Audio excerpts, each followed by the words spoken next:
tackling the COVID pandemic. The Kerala government has made wearing of mask compulsory in public places. The guidelines were issued as the state fears a rise in COVID cases. That's the piece of breaking news that's coming. I'm joined by my colleague Neetu on the phone line. Neetu, give us the details. Why has the Kerala government issued this mask mandate in public? What are the fears that are surrounding this entire scare surrounding a resurgence of COVID? Now, what the government order says is that wearing of mask has been made compulsory in all public places while traveling, in public transportation, and also in auditoriums where functions are being held. So everywhere where public is gathering, you have to wear masks, and also all institutions, be it shops, everywhere you have to keep sanitizers.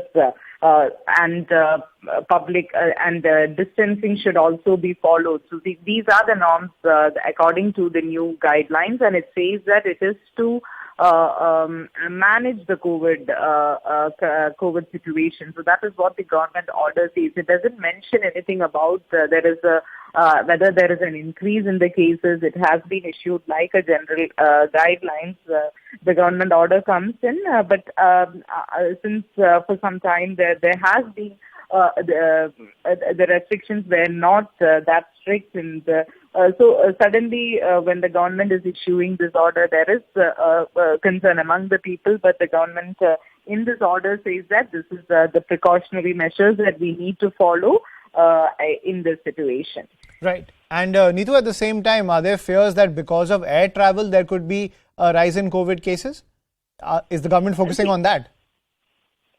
No, there is no mention of that. These are the general guidelines that have been issued by the government, which talks about masking, use of sanitization, and keeping sanitization in all sanitizers in all public places, be it theaters, be it shops, be it restaurants, everywhere.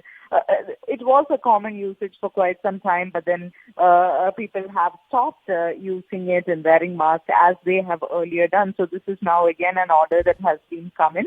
As far as the cases go, there are no reports. The government has not issued any reports of cases increasing, but they say that the situation everyone needs to. There is no need to panic at the moment, but we need to go with caution, and that is why these guidelines have been issued again now. Right. So no need to panic, but this is a precautionary step. Thank you, Neetu, for getting us this piece of breaking news on the order given by the Kerala government. More breaking